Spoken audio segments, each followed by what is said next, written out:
The Calgary Police Service is seeking public assistance to identify 7 men believed to be responsible for 9 different financial robberies in the city of Calgary between the time period of August of 2011 and May of this year. Of these 9 robberies, only 2 are related. Pictures of the persons of interest have been made available to you at the City of Calgary newsroom. Any questions? What makes these particular 9 robberies, stand out? There's probably obviously been more robberies since then. Why haven't there been much leads in this kind of situation of finding these people? Well, as part of the Robbery Unit, we actively investigate. One of our main objectives in our mandate is to deal with financial robberies. The incidences, frequency of these bank robberies, they sort of go back and forth as the years go by. So one year you may have, say, for example, 60, and then the following year you may have 25. So I find that when we put all the resources in place to actively investigate these offenses, now that we've had approximately 20 financial robberies this year, we're now going to go back and every year and a half, we go back and look at our, I guess what you'd say, some of our cold cases. And then we review the file and determine what more can be done. And we just want to assure the public that, with the people, unfortunately, that are present at the time of these instances, they can be emotionally traumatic. A lot of times they're scared. And I'm referring to bank customers, tellers, bank associates, and we just want to assure them that we still, even though at this point we don't have the identity of the suspects involved, that we are still actively investigating and trying to uncover any leads responsible so that we can identify these individuals and have them arrested. How do these particular bank robberies, you say, only one has been attributed to one person, more than multiple? Yeah, and sorry, if I could retract that. So we believe that 2 of the 7 individuals, and just to be clear, this is not a group of 7 individuals working together committing these offenses. These are separate. Of the 7 individuals responsible for the 9 robberies, we believe actually 2 of the individuals are responsible for more than one bank. And that's just based on going through the investigation, looking at surveillance video, looking at stills created from that. As you can tell, sometimes they're of good quality based on angle, lighting, that sort of thing. But at this point, we believe that 2 individuals of the 7 are responsible for more than one bank. Do you know how many? At this point, I can't release that just as part of the investigation. We have looking into this. All I can say at this point is that the 2 individuals are responsible for at least 2 of the banks each. How about obviously the concern you guys have, escalating violence, and that's always got to be a concern as these guys keep going? Yeah, that's a very good point.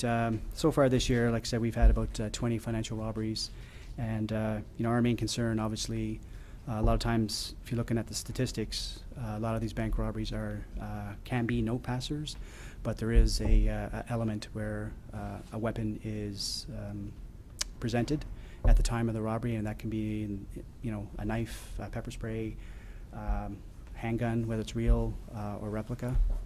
So it is a concern for us, and anytime that people are victimized, especially in the banking industry, we take it very seriously, and again, we continue to investigate and seek out the identities of these individuals. And I guess really any bit of information from tellers, clients, or anything will help you guys in this case. Yeah, and like over the past few years, we couldn't do our jobs without that community support. We rely on information from the community. Anytime these offenses do happen, we realize that there are people out there that know these individuals and know the type of crimes that they are committing. And we ask, people if they can come forward and assist us in bringing these, identifying these individuals, and then arresting them. Are you in contact with other police services around thinking these guys may be on the move?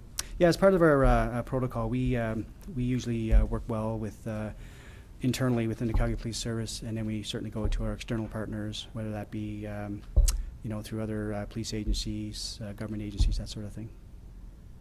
Is there anything else that we can done, that can be done security-wise? For instance, can banks have, I don't think I've ever seen security guards in banks, maybe some of them have, but just mostly do ATMs. Is there anything they can do to help out to kind of sort of stem this? Yeah, I mean, I can't speak for the banking industry. I mean, we have individual banking institutions within the country here, and each have their own separate policy on what they, utilize for security. I mean, that's certainly an option, but certainly I wouldn't be able to comment as to, what they should do and what they shouldn't do. That's something the police department can sort of put forward to them? Well, we work very closely with the banking industry, and we look at ways that we can improve, that relationship, but also to make it less appealing for individuals to come into these institutions to rob it, whether it's by note or by violence. We do work closely together with that. In I think one or two of the cases, there's one case where a shot was actually fired, and then another case where the culprit actually jumped over the counters. Are those things that, like, that kind of jumped out at me, but are those things that you don't see often? Can you comment on those particular Well, incidents? yes, and I would say that's a good thing. With regards to the weapon being discharged, I mean, that's of grave concern for us, for sure. Anybody could have been hurt or could have been killed in that action itself.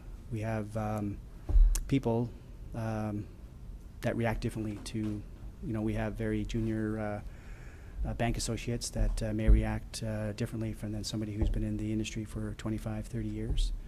Typically, we do see an increase. We have seen an increase in people jumping over the counter in that, and that obviously causes us concern. Because at the end of the day, the individual bank associates and customers that are present at the time a robbery goes down are the real true victims here. Because they're the ones that are deeply affected by whether there's an act of violence or whether there's a perceived or the anticipation of an act of violence. It can certainly have a damaging effect on individuals. Any